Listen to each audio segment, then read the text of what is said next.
A big thank you to those people behind the screens, behind the emails, who did all the heavy lifting on reading all those papers, going through pages and pages and pages of intelligent reasoning to find out who can and who cannot present at this very conference. So thank you to Alessandra, Freda, Georgi, Serena, Pablo, and Ivan. A big hand!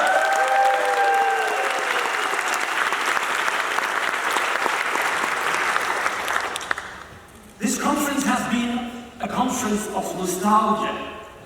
So let's do some nostalgia as well. Research papers started in Wellington, New Zealand at Fab 8. We had exactly 4 papers. Woo! Woo!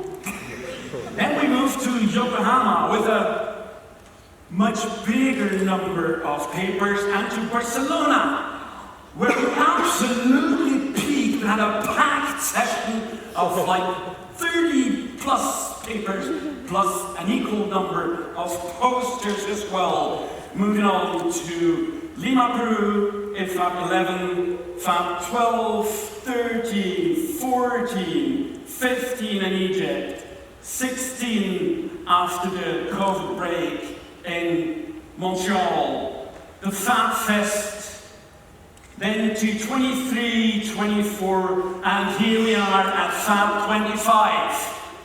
Great to be here. Now, before we go into content, I should say, before we delve into content, because we're all talking AI these days, I'll give you a little insight into the process, how those papers end up somewhere on the internet. And at the end of our talk, we're going to tell you where they are. Right. So, what we did this year, for the first time, is a full peer review of full papers. This is actually highest academic standard as we know. No AI use. Pure thinking. People start sending in abstracts, short descriptions of what they want to write about. The call for paper looks boringly like this.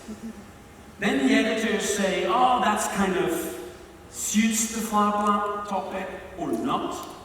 And we indeed get some submissions that are totally off topic. Totally off topic. I'll come to off topic back again later, Cindy, right?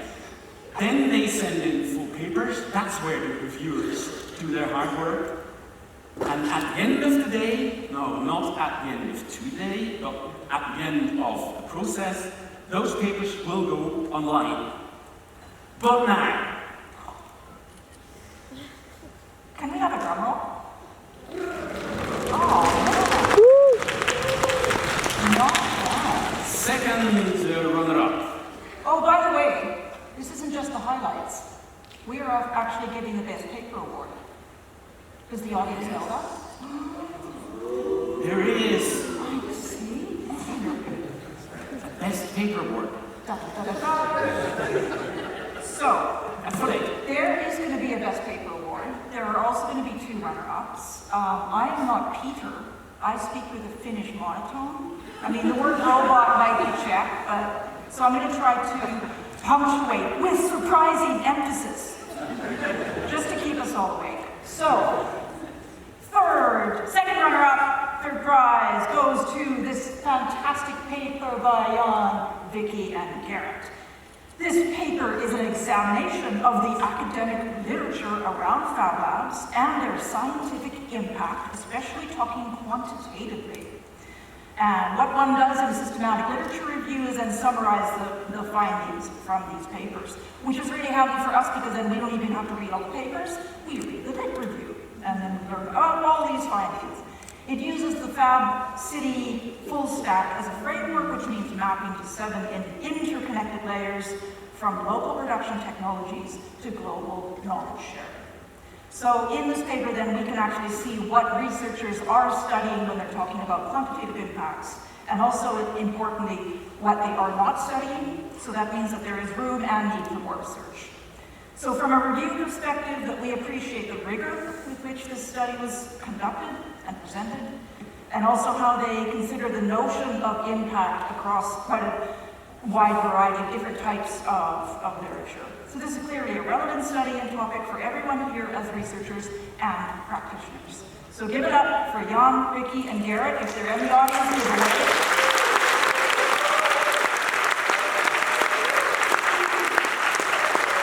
And you can find them at lunch, and then you can ask them questions about their paper. Drum roll.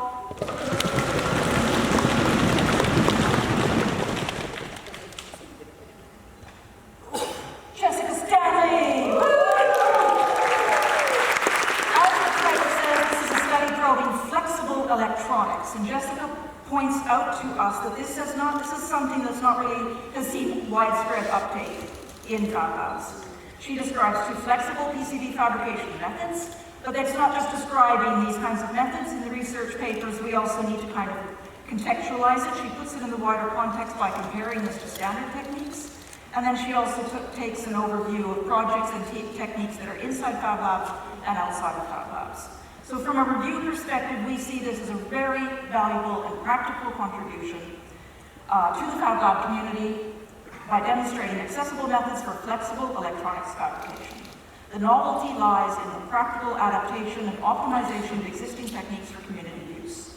This type of contribution is essential for advancing digital fabrication accessibility.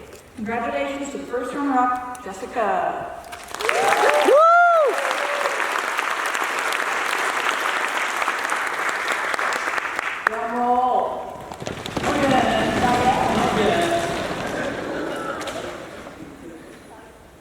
I talked about off-topic, and you've seen two papers that are from very different backgrounds. And that's the one thing that's absolutely unique at this conference. You know, we get architects, we get biologists, we get social geographers, we get policymakers, we get makers, we got material scientists, we even got legal scholars, all contributing from their discipline to what fab lab means. And that's unique. That's extremely unique. The only scientific conference I know that does it. Transdisciplinarity in practice. Drum roll.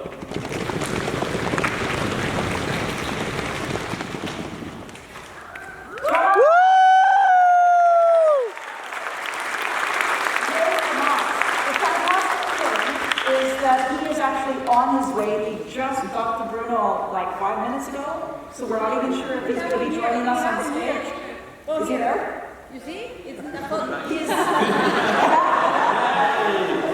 So as soon as he got off the train and got online, he had 6,000 emails. So everybody actually messaged him and said, congratulations. Okay, but I'm going to speak for him, and we're going to see if he actually is able to show up. This is the wonderful research paper award that he is going to be given. This is a compelling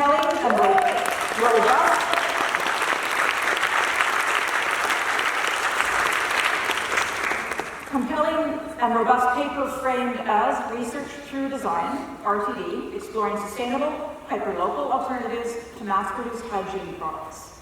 By leveraging indigenous production techniques and locally sourced biomaterials from 4 distinct Chilean bioregions, this research proposes a decentralized model for personal hygiene product development that considers local materials, heritage, and communities, aligning with ecological and cultural sustainability.